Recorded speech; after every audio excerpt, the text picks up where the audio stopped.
Welcome to the Making of YOR, a podcast where we turn ideas into game mechanics for our upcoming tabletop RPG, YOR. If you'd like to stay up to date on the developments of YOR, head over to our Discord. Link is in the description.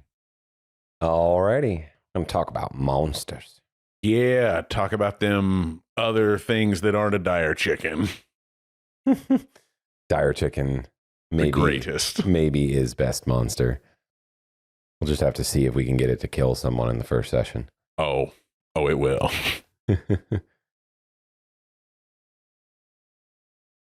All will fear the chocobo. All right, so we put together a list of monsters to build. Let's start with a unicorn. Okay. I like the more historical version of the unicorn better, where it's got like cloven hooves and eats children. Well, yeah, that's a lot more interesting one than fantasy. Yeah, it definitely has child sense. I like it. Okay, unicorn. How much HP? Go 12. Pretty stout. All right, HP 12. What about an attack? Probably a 3 natural attack, and on the first turn it can do a 3 plus a d6 for a charge. Cool. And then, so we got HP, we got attack, and then natural or ability is Sense children. sense children. Goodness. I'm not going to write anything for that. I'm just going to put sense children down. Perfect. That's all we need. We'll define that later. Maybe off the mic. Like, is it hunting them to protect them or to steal them? Does this thing eat kids? Did we hit a... Yeah, sometimes they do. Oh, dang. All right. Well, mermaid? Merman. Let's see. On to mermaid. Or merman. Or mermaid murder. Or Merfolk. Fishmandos. I'm assuming swim and can breathe underwater. Yeah. I was thinking 8 HP. Okay. He carries a trident or a weapon. Yeah. So a 1d6. Yeah. Or 1d6 plus 1 or just I'd go 1d6? 1d6 plus 1. Sharp, simple weapon. Yeah, and we don't currently have a form of a playable merfolk, but it may end up being... Yeah, it's just races that cannot move on land are not nearly so popular. Yeah. I don't think we need to mess with Very that. specific type of campaign, which I'm sure we'll eventually make, but Yeah. not a lot of people running underwater campaigns as a matter of course. I don't think that's something that we have to worry about at the start. So 8 HP, 1d6 plus 1 attack. Swim, it's same as it's just a swim speed of 30 Yeah, it feet. probably doesn't have a walking speed. It just has a swim speed of 30 feet. Can it breathe out of water? Yeah. Rudimentary lungs. I guess that makes them amphibians. Yeah. Man, I love the what are those fish people called? Oh, the Kuatoa. Kuatoa. Yeah, they are pretty great. I mean, they're horrendous to look at. Yeah, just hideous fish frog bandos. They're terrible, but they have a really cool lore. And yeah, it's the ability to dream gods into existence is definitely the coolest thing a low tier monster does in D&D. Yeah, they are probably the coolest low tier monster. Yeah, they got that Innsmouth look. Yeah, big fan. We'll have to come up with our own Dagonians or something. Deep ones. Mm-hmm. Yeah, I'm into it. Minotaur. Do you think the mer people need some sort of like fish telepathy? Oh, okay. Yeah, okay. Otherwise, I'm sure we're all aware there's no such thing as a fish. So what I've put is can telepathically communicate with other creatures that have a swim speed. Yeah, that feels right. We could potentially need to change that, but water walk? No, water talk. water talk. I think that's probably good. Yeah. Minotaur. Yeah, I mean, we want it to be tier 1. So, that feels like a cool little flavor ability. Yeah, we don't want to put too much on something this, simple. Yeah, it's for regular ass dudes to fight. Mm-hmm. Minotaur's also got to have 12 HP. Yeah, he's got to be beefy boy. Yeah. Also probably needs either a charge or a gore or something like that. Yeah. He's got some manner of charge attack.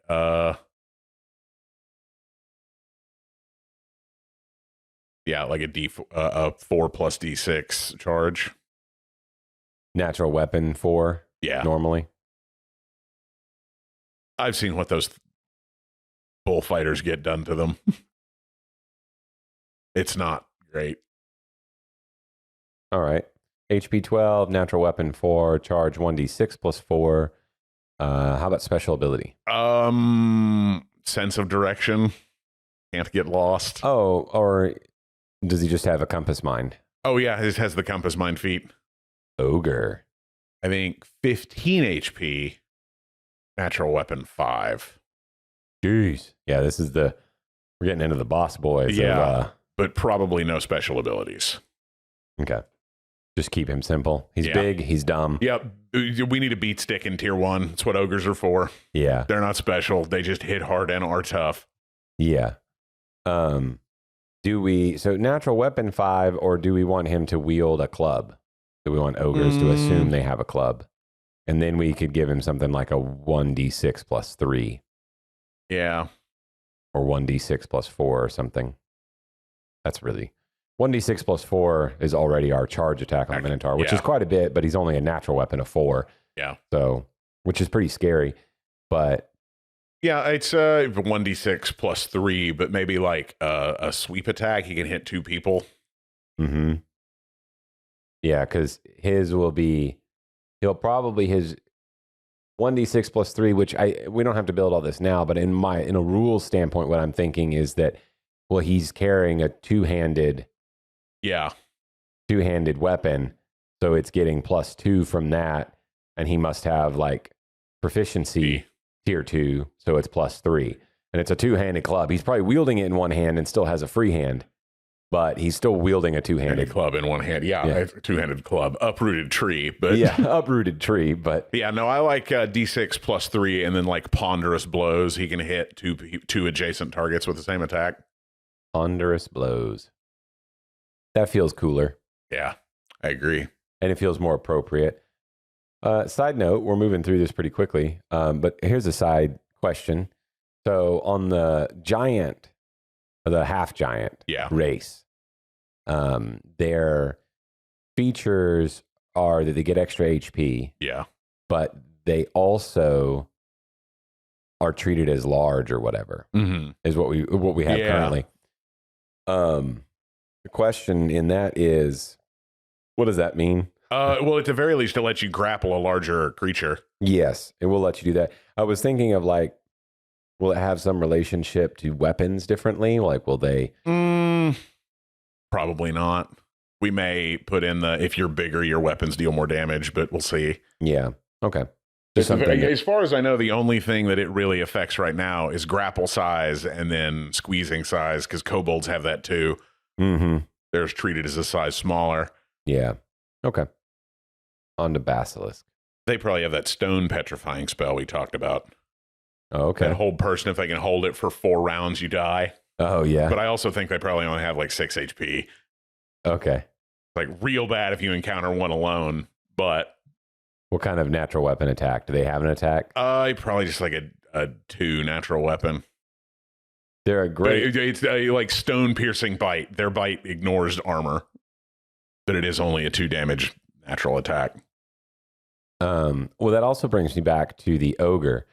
So we have him as a 1d6 plus 3, but I was thinking, well, the ponderous blows is enough of a thing. We'll just assume, it works that way. That's good. Never mind. I was thinking about his thing having like the heavy property or something like that, but I think that's good the way it is. All right, petrifying gaze. What do we want to call? How do we want to describe this? Because we're gonna have a 4. We want it to be You have to hold it for, I guess, 3 rounds, don't you? Because it'd be a 4-stage spell. Yeah, so well, it'd be 4 rounds, including the first one. Okay, yeah. So first round, start with like hold monster is half movement. Second round, no movement. Yeah, so this is kind of mixing because we had the slow spell right now, which does half movement, I think. But we talked about ended up building them as 2 separate spells. But yeah, half movement, no movement. Yeah, I think that's probably a good way to do this. I liked it originally. I think that's still good. I think maybe though it shouldn't. Oh, it also definitely requires visual contact. Yeah, I'll put some range visual, but I think it shouldn't just kill them. Okay, so yeah, it's round 2, no movement. Round 3, paralyzed. Yeah, paralyzed, and then they just get eaten. Yeah, well, I think it should be that it makes them petrified. Yeah, and I say that because then if you get an ally gets petrified, and then you kill the snake. Yeah, the character isn't just dead. Yeah, so we'll just stop with the paralyzation effect, and then it lasts for, let's say, a minute after eye contact's broken. Yeah. It doesn't intensify anymore. It just stays that bad. Yeah. Stage 3 is paralyzed. Interesting. I'm trying to think of how to word this, because I think it's probably an effect that needs to just wear off at the end of combat unless the creature wins. Yeah. Or it could be paralyzed to remove this. Because the creature might run away. Yeah. And you'd want it to wear off then. Well, that's why I was thinking like a minute after, because that's pretty easy to calculate either way, whether combat's over or not. Yeah, it is. We've used so little of the time-related vernacular that I was like, is there a way to avoid time-related vernacular here? Simply because... Well, so I think the time-related vernacular is what we use for things that can go over the limit of like an encounter or something. So like if it lasts an hour, it doesn't really matter whether you go through a social encounter or a combat encounter or a downtime encounter or whatever. It just lasts for 60 minutes, however long that takes, whatever you do. But if you have a really cool power that says till the end of encounter. Yeah. It's probably best to just do that. Yeah. Because it's not that complicated. No. And we're going to stay away from time-related stuff for the most part because we don't really want it to be... There's not a lot of stuff that will propagate about or beyond the links of an encounter. Yeah. Okay. Paralyzed for 1 minute. Cockatrice. I think it's the one that has the killing stare. Okay. Probably a gaze attack that knocks you prone. Okay. Just makes you collapse. Interesting. All right. So what do you think for HP? Low, like 4, but also has a fly speed. Okay. Is a natural weapon attack? Maybe a 2 natural weapon and a breath attack that it can use once an encounter. What's the breath weapon do? Probably all adjacent and works like the gaze attack. Because that's historically, it either breathes on you or looks at you and you die. Okay. So we'll just give it a weakening gaze or breath attack. So it can hit one person from far away or everybody that's near it by expelling. It's an either or once per encounter. Yeah. Right. That feels right for tier 1 monster. Gaze attack, 60 feet line of sight. Yeah. And just knocks them prone? Or does it? Nah, I think just knock prone. Okay. That's cool. I also think I was thinking about this, especially with some of these natural weapons that are fairly low damage. Yeah. We can put some kind of rule in there, especially for creatures that might be able to make someone unconscious, or like we'll have features that might interact in a weird way. Yeah.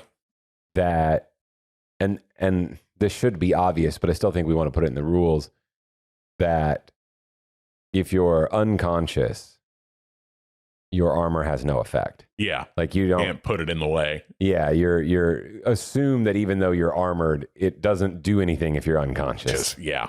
We'll have to put that in the rules somewhere. All right, Sasquatch. Now I'm thinking this dude needs to have like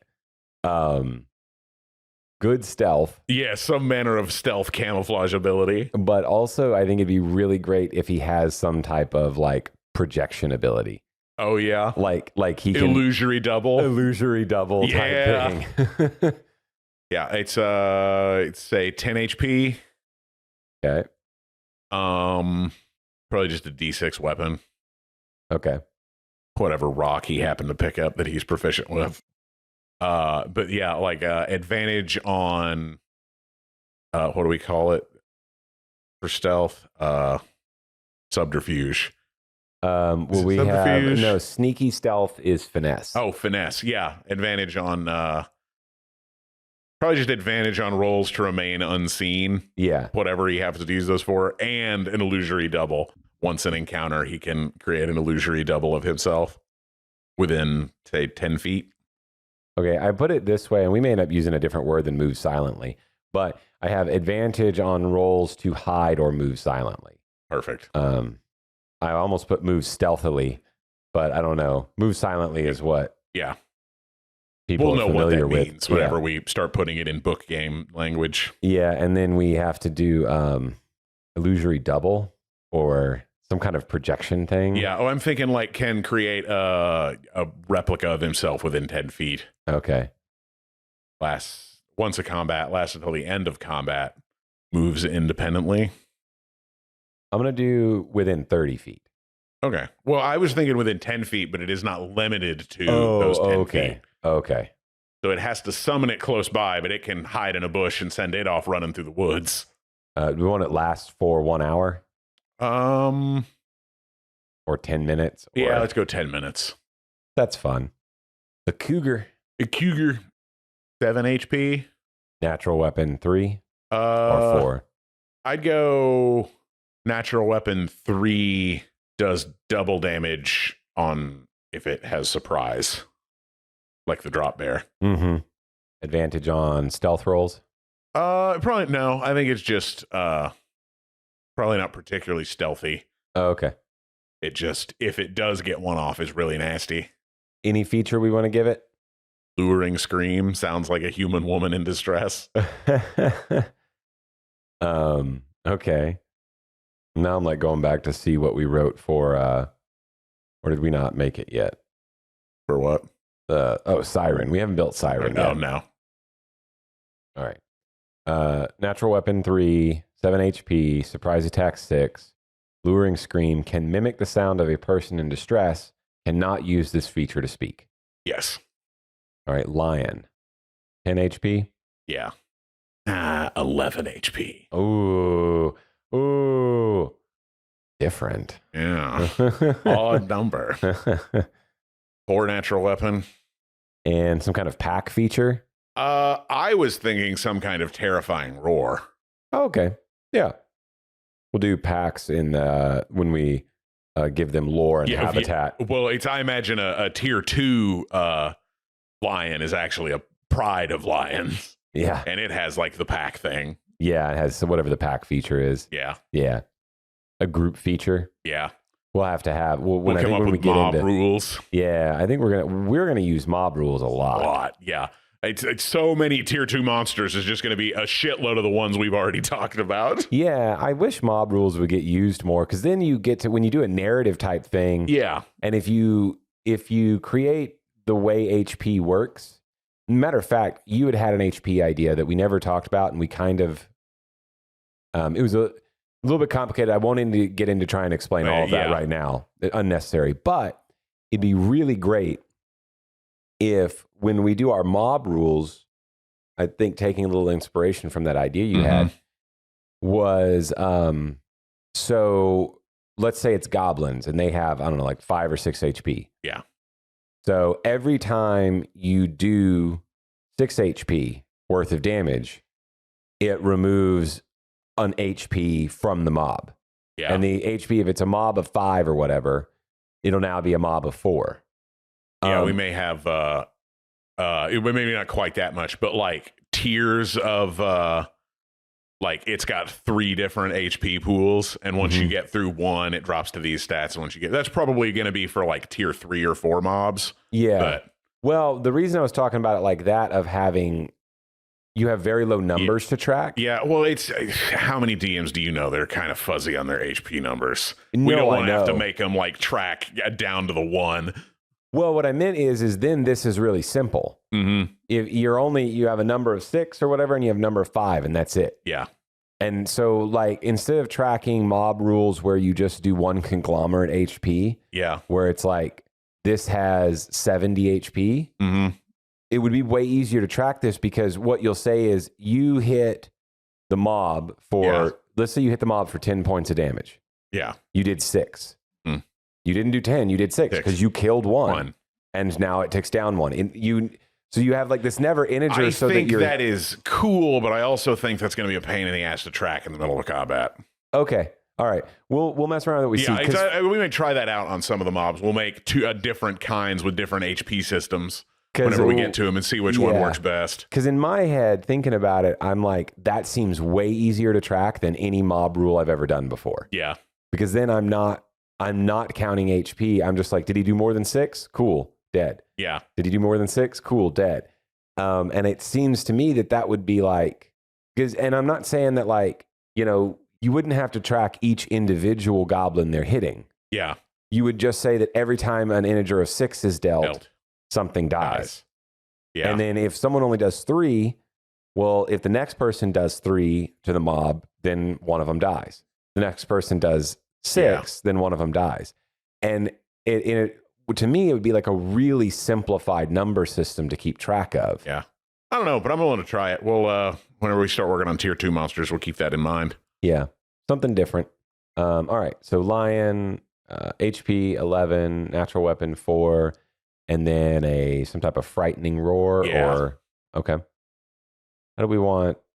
I don't know that we've ever talked about the frighten, like the different statuses yet. Do we want them to like just flee the combat?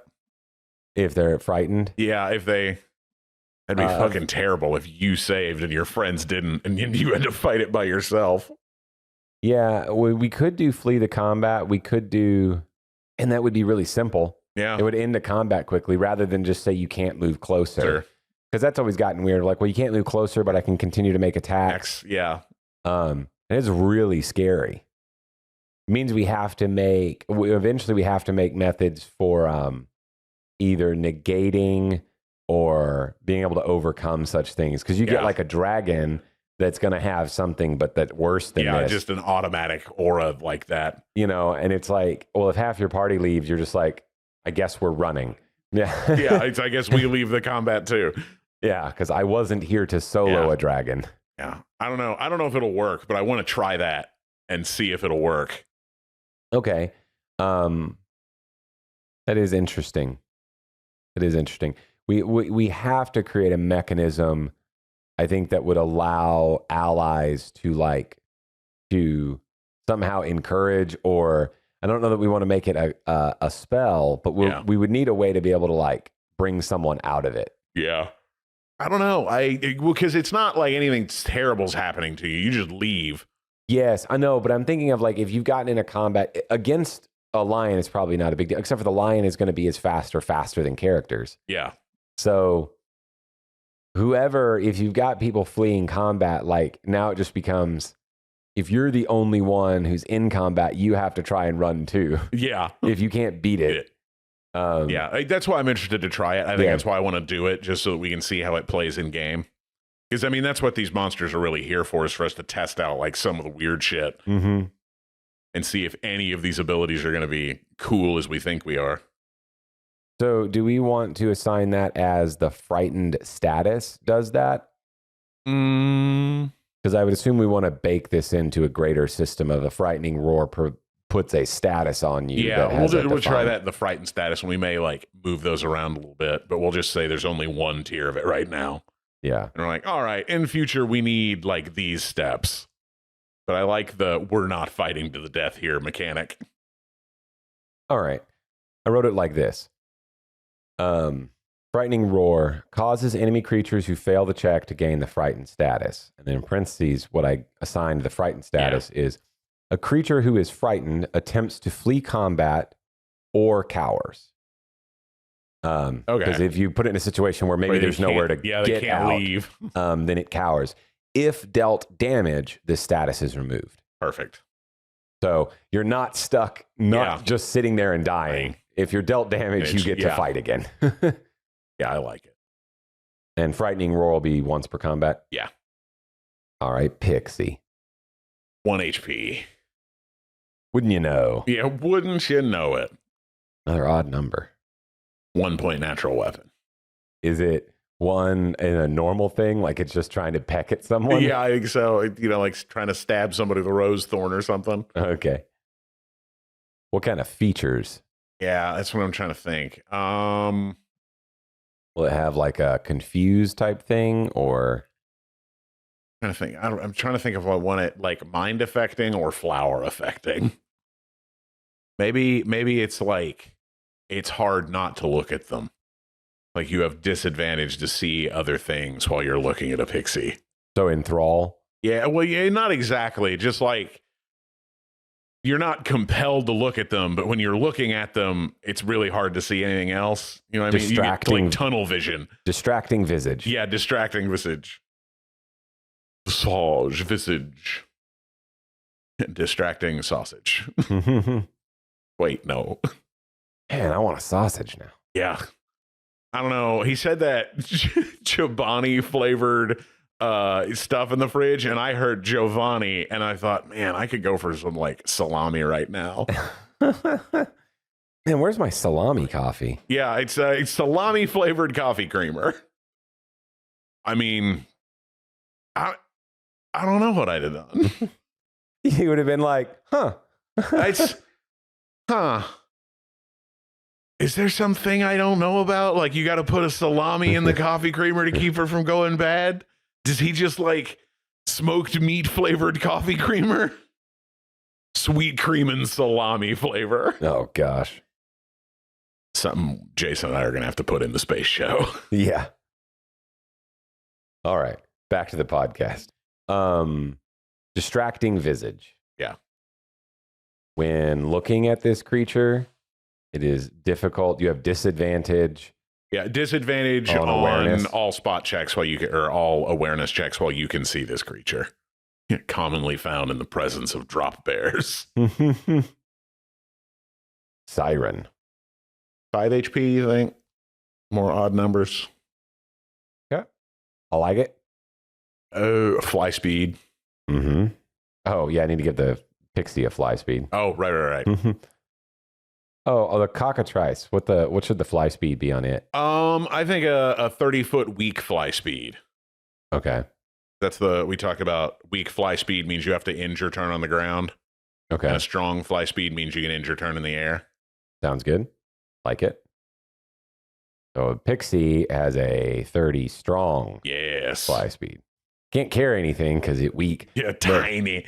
But it has a strong fly speed. A 1 ounce pixie cannot carry a 4-pound coconut. All right, so Siren will also have a weak fly speed. Don't you think? I think sirens have a strong fly speed. Okay. I mean, they live ostensibly on like coastal rocky outcroppings. That's true, I guess. They fly like seagulls. They're so big and humanoid though. But yeah, we'll give them strong. Yeah. Natural weapon 3. Yeah, that sounds right. And then they have some type of allure. Yeah, it's a compelling song. You must approach at full speed. You have to use all your movement to get closer to the siren. All right, so here's what I'm going to do with the siren. 5 HP, natural weapon 3, strong fly 30. And then compelling song, we'll need to put a status on it. So we'll need to define a status. I'll figure out we need to come up with a name for one. But what I have right now is you must use all your movement to get closer to the siren. You can do nothing else with your turn. The status is removed if you take damage. And then the natural weapon 3 will be if someone is affected by this status, deal double damage. Or deal Perfect. 6 or whatever. I like that. And then we just don't have a limit on how often they can use it, but they can only use it on one person. Okay. Yep. Okay. So compelled could be the status. Yeah. And what we can write for compelled would be something like, you are compelled to follow a course of action. And this is, so then you could have compelled as a generic, is a status that kind of like command would do. Oh, yeah. You have compelled, and then you have compulsion listed in the stat block of whatever the compulsion does. Yeah, and so it's compelled is a status that is removed if you take damage. Yeah. And whatever you are compelled to do is going to be listed on the thing compelling you. Yeah. I like that. So compelled won't have to be a weighty rule that you read. Yeah, usually, all right, compelled means I have to do the thing it says in the stat block, and it ends if I take damage. What does the compulsion say? Yeah. Oh, run away. Oh, come closer. Oh, drop the thing and stand still. Yeah. Exactly. Giant bat. 4 HP. Bats aren't particularly stout. Okay. 40-foot strong fly speed. Blind sense. Echolocation. And what was the natural weapon? I think probably a low natural weapon, like maybe 2. Yeah. But I think they might also have like some kind of sensory attack. Yeah. Yeah, like a screech. Yeah. Yeah, it works like target and all adjacent take damage. Mm-hmm. We will probably end up redoing this, but what I've got is Screech. Target and all adjacent take 1 sonic damage. Probably change that to some other type of damage type, but will be a non-physical damage type. Yeah. It'll be I don't know. It's probably a D6. You think a D6? Yeah, a D6 of sonic damage. Okay. And then at tier 2, they get a D6 of hedgehog damage. Is Screech a once per encounter, or do you think this is? It's definitely once per encounter. Yeah, at a D6. Yeah, a D6 on multiple targets is pretty strong. It would potentially kill a whole party if you could do that every turn. Yeah, it would very quickly get out of hand. Yeah, everybody dies bleeding from the ears and nostrils. Mm-hmm. Well, and we'll put because we'll have. I'm thinking damage reduction, like armor, like DR. Yeah. Most DR won't be affected by magic damage. Yeah. I think all DR will stop. Magic weapons won't overcome it. Because I don't know that we're going to have... Because they deal physical. Yeah, they're still doing physical damage. I don't think I want to play with the like magical physical thing with a weapon that's hitting you and say that, well, if you have damage reduction, this overcomes magical. I don't want to approach it that way. Yeah. If the weapon is doing an alternative damage type, then it... Yeah, I think of it as like physical damage and energy damage. Yeah. So if it's doing some type of energy damage, that would be a damage substitution. Yeah. Just because it's magical and does +1 damage doesn't mean it's not physical. Yeah, it's still physical. It's preternaturally sharp, but not magic. Yeah, but not a flame blade. It's not a lightsaber. Yeah, that's energy damage. Yeah. I like that dichotomy. Yeah, and so this is doing a damage type that is non-physical, therefore it overcomes DR. Yeah. I think what we'll end up writing in, though, is the Barbarian's feature, his rolled feature, is against any damage. Yeah. It's not DR, which is why if you're fighting a group of people who've surrounded you and beating on you, the armored fighter is going to be better at resisting that. Yeah. But what the Barbarian can roll is it didn't matter what hit me. Yeah. Any damage I can... How about you go fuck yourself, Dragon Breath? Yeah, any damage it can negate. It's just not a constant negation of the damage. He can only shrug it off once a turn. Yeah, and it has to spend the rage resource to do it. But it will allow him to ignore anything. Big stonks of attacks. Yeah. Tangent. Oh, well. Warg. 6 HP. You think maybe, well, hold on. What do we have? We have the Cougar is 7. Yeah. It's the Wolf. Wolf is 6 HP. Wolf is 6. Mm-hmm. So 6 works. Yeah, we can just make it a Wolf. What's the special feature that a Wolf gets? Wolf does 2, it's a speed 40, natural weapon 4, 2 extra damage when adjacent to an ally. Okay, we'll probably just do 6 HP, 4 natural weapon, and then some kind of goblin adjacent feature. Okay. Can speak with goblins or something. Rudimentary intellect speaks goblin. So we'll get rid of the friendly fighting feature and give it an understand commands given by a goblin or given in goblin. Well, yeah, I think it's just, it's smart enough to kind of understand a little bit of goblin so you can coordinate with them a lot better than you can with an animal. Do we have are we just going to call the goblin language goblin? Yeah, I think so. Goblonian. Yeah. Goblinese. Yeah. Goblinaic.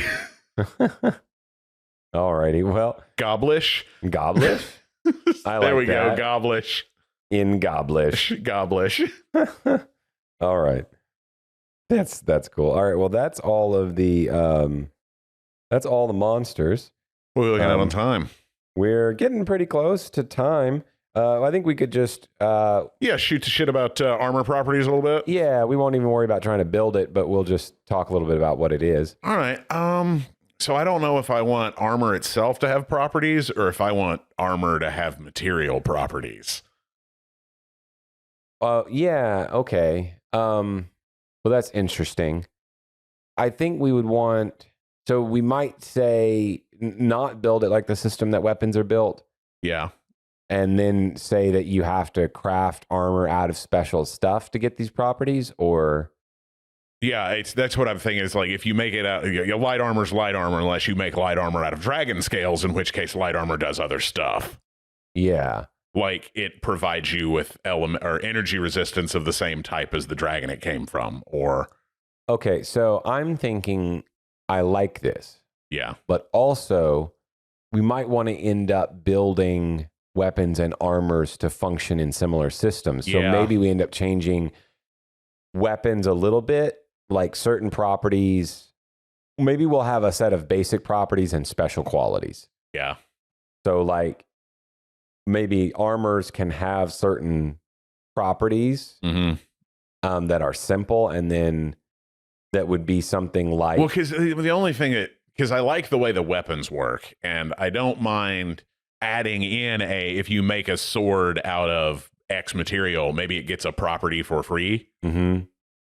But we can't really make DR a whole lot higher than the way we're doing it. Well, it's the thing is, it doesn't make... that's why I'm thinking, if you make it out of dragon hide, it's not like your DR goes up.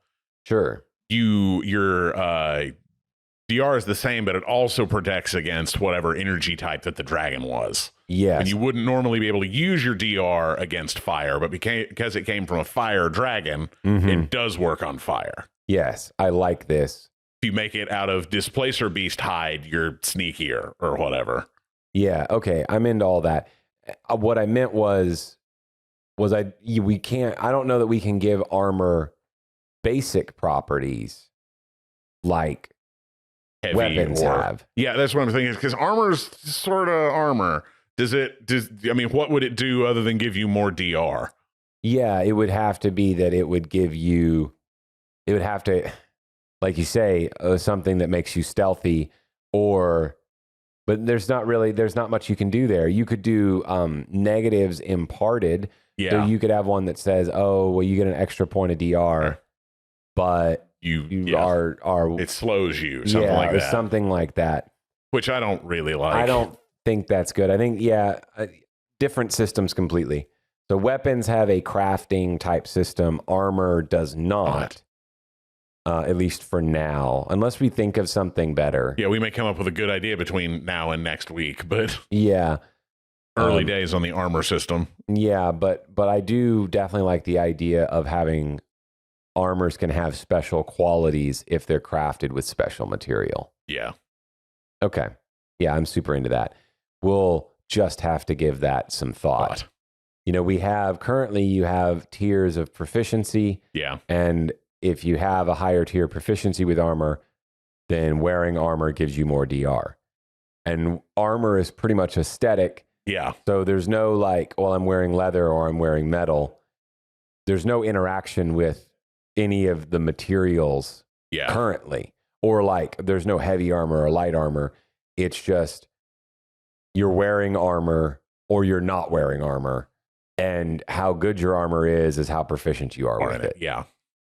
We've We've effectively made the armor mechanics independent from the skin, so your character can look up whatever you want. Yeah, essentially, and we've made it really simple. It's just DR. But a special qualities feature is interesting. All right. Well, that'll be some food for thought for next time. Heck yeah, we'll see you again in 168 hours, folks. Goodbye.